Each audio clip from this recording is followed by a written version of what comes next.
किसी भी सुंदर दिखने वाले व्यक्ति के चेहरे पर कोई धब्बा हो तो उसे देखकर हर कोई यही सोचेगा कि ये धब्बे के बिना कितना सुंदर दिखता। बस अहंकार भी ठीक इसी धब्बे जैसा है। चाहे कोई कितना भी शिक्षित हो, बड़े खानदान से हो या देखने में कितना भी सुंदर हो, लेकिन अहंकार का धब्बा उसकी सुंदरता छीन लेता है। क्योंकि अहंकार ये केवल चेहरे की सुंदरता को नहीं छीनता बल्कि सब कुछ नाश कर देता है। हमारी बुद्धि, हमारा धन, संपदा, हमारा हुनर या टैलेंट, सब कुछ अहंकार के कारण नष्ट हो जाता है।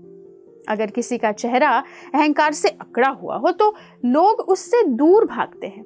भले ही सामने से वो मैत्री का कितना ही ढोंग कर ले, लेकिन हृदय से ऐसे व्यक्ति को कोई सम्मान या प्रेम नहीं करता। दूसरी ओर कोई ऐसा व्यक्ति जो कितना ही कुरूप हो, लेकिन अगर उसके चेहरे पर सहजता है, नम्रता का भाव है, सुशीलता है, तो लोग उसके प्रति आकर्षित होते हैं, उसके साथ समय बिताना चाहते हैं। हम सब जानते हैं कि जैसे रावण के पास सोने की लंका थी, बलशाली पुत्र थे, बलवान शरीर था, लेकिन अहंकार ने ये सब कुछ नष्ट कर दिया। और इतना ही नहीं, वो स्वयं भी नष्ट हो गया। हिरण्यकशिपु, उसने भी अपने अहंकार में चूर चूर होकर अपने ही सुपुत्र प्रहलाद को अनेक यातनाएं दी। लेकिन एक दिन जब अहंकार का घड़ा भर गया, तब उसका सब कुछ नष्ट हो गया। अहंकार का रोग सब कुछ विनाश करने का कितना सामर्थ्य रखता है, और इसलिए इस रोग से बचना कितना आवश्यक है। श्रील प्रभुपाद, एक महान संत, अहंकार को फॉल्स ईगो से जोड़ते हैं। फॉल्स ईगो का अर्थ है अपने आप को ऐसा दिखाना जो आप नहीं है।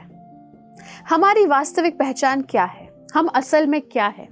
हम एक शाश्वत आत्मा है, लेकिन हम शरीर से जुड़कर अपने आप को प्रस्तुत करते रहते हैं। यही फॉल्स ईगो है। शरीर तो टेम्पररी है और आत्मा हमारी रियल आइडेंटिटी है, हमारी पहचान है। और आत्मा की आइडेंटिटी क्या है? कि हम सब भगवान के अंश हैं। हमें लगता है कि ये सब कुछ जो है वो हमारा है। ये गलत सोच है। तो अब ये प्रश्न आता है कि हम अहंकार रहित कैसे रह सकते हैं? ये सोच कैसे डेवलप कर सकते हैं? यही कि मेरे पास जो कुछ भी है, धन, संपदा, सुंदरता, सब कुछ भगवान का दिया है। मुझे केवल रेंट पर मिला है ताकि मैं इस दुनिया में कुछ अच्छा कर सकूं भगवान की सेवा में। हमेशा भगवान का स्मरण करके कृतज्ञ रहना चाहिए और सब कुछ भगवान की कृपा है, ऐसा सोचना चाहिए। ऐसा करने से भगवान भी प्रसन्न होते हैं और उनकी कृपा भी बरसती है। जब हम ये सोचते हैं कि ये सब कुछ तो मेरा है और मेरी ही मेहनत का फल है, तब हमारा पतन शुरू हो जाता है। तो प्रिय दर्शकों, चेहरा तब भी निखरता है जब उस पर नम्रता भरी मुस्कान हो और सहजता की लाली हो। अगर मन में प्रेम, दया, सहनशीलता जैसे दिव्य गुण हो, तब चेहरा प्रसन्नचित और तेजस्वी दिखाई देता है। लेकिन अगर अहंकार हो तो बाहर से चमकता हुआ चेहरा भी कुरूप दिखाई देता है। इसलिए रिश्तों को प्रेममय बनाने के लिए उस अहंकार के राक्षस से पहले ही सतर्क रहना चाहिए। याद रखें, वास्तविक सुंदरता नम्रता से आती है, ह्यूमिलिटी से आती है, अहंकार से नहीं।